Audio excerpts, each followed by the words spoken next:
ហើយចតុករព្រំហើយដល់កន្លងទៅ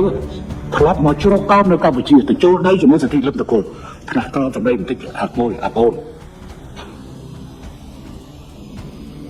ពីដើមណែអាល់កុហុលរត់មកជ្រកកោននៅទីនេះឥឡូវចាប់ផ្ដើមវាយបហាមកកម្ពុជា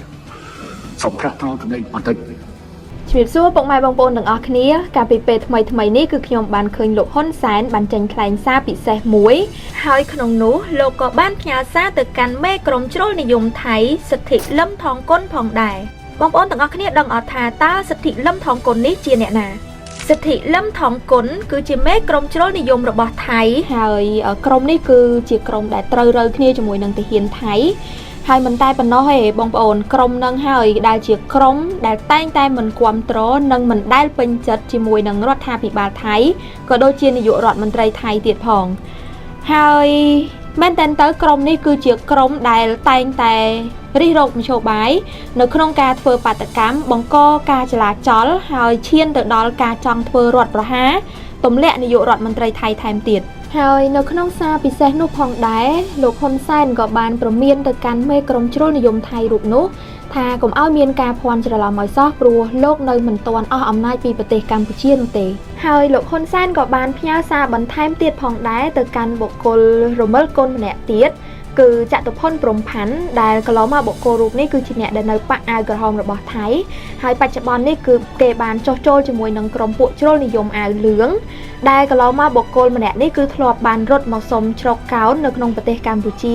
ហើយលោកហ៊ុនសែនក៏បានបញ្ជាក់ទៀតថាលោកក៏បានធ្លាប់ឲ្យបាយទៅកាន់បុគ្គលរូបនេះដូចគ្នាប៉ុន្តែបច្ចុប្បន្នគឺគេបែរជាត្រឡប់មកខំហើយរិះគន់ប្រទេសកម្ពុជាយើងថែមទៀតជារួមគឺខ្ញុំពិតជាមានការពេញចិត្តនិងគាំទ្រយ៉ាងពេញទំហឹងចំពោះជំហរដ៏រឹងមាំនិងអង្អាចរបស់លោកហ៊ុនសែនដែលបានផ្ញើសារព្រមានទៅកាន់ពួកក្រុមជ្រុលនិយមថៃទាំងអស់នេះដើម្បីកុំឲ្យគេមើលស្រាលកម្ពុជាបន្តទៀតខ្ញុំក៏សូមអពាវនាវសូមកុំឲ្យពលរដ្ឋខ្មែរយើងមានចរិតជ្រុលនិយមដោយនៅទីក្រុងបកកដែលយកខ្មែរយើងទៅជាសត្រូវដែលដឹកនាំដោយសិទ្ធិលំតកុលដែលកាលពីមុនក៏អញ្ចឹងហើយឥឡូវនេះនៅបន្តអញ្ចឹងសិទ្ធិលំតកុលលោកឯងស្គាល់ហ៊ុនសែនច្បាស់នឹងមកតត់ច្បាស់ពីមុនហើយឥឡូវប្រហែលជាសូម្បីតែហ៊ុនសែនដោះខ្លួនចេញពីនយោបាយតែប៉ុន្តែហ៊ុនសែនឈររឹងមាំនៅក្នុងអំណាចនៅកម្ពុជាសូមតែឲ្យកុំភ័ន្តច្រឡំហ៊ុនសែនមិនទាន់អស់អំណាចនៅឡើយទេហើយអ្នកឯងត្រូវស្គាល់ក្រមវិទ្យាឯគូតែព្រះមហាក្សត្របបរិជាទេអ្នកកុំចង់ប្រហានជាមួយកម្ពុជាហើយមើលស្រាលចំពោះកម្ពុជាហ៊ុនសែនបានគ្រប់គ្រងប្រទេសនេះចូលរួមចំណែកគ្រប់គ្រងប្រទេសនេះថាអញ្ចឹងទៅចុះរយៈពេល47ឆ្នាំហើយអ្នកល្មមដឹងថា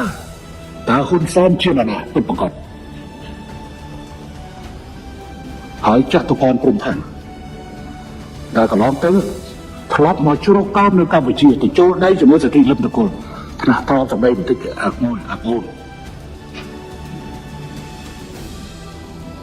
ពីដើមណែអាល់កុហុលរត់មកជ្រកកោននៅទីនេះឥឡូវចាប់ផ្ដើមវាយបហាមកកម្ពុជា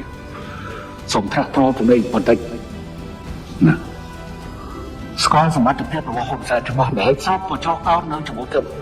ខ្ញុំឲ្យបាយណែស៊ីខ្ញុំចិនណែប៉ុន្តែពេលនេះរឿងណែស្ងប់ស្អែកជើងខ្ញុំមិនខ្វល់ទេប៉ុន្តែរឿងស្អីដែលណែមកវាយបហាកម្ពុជាមកវាយបហាកម្ពុជា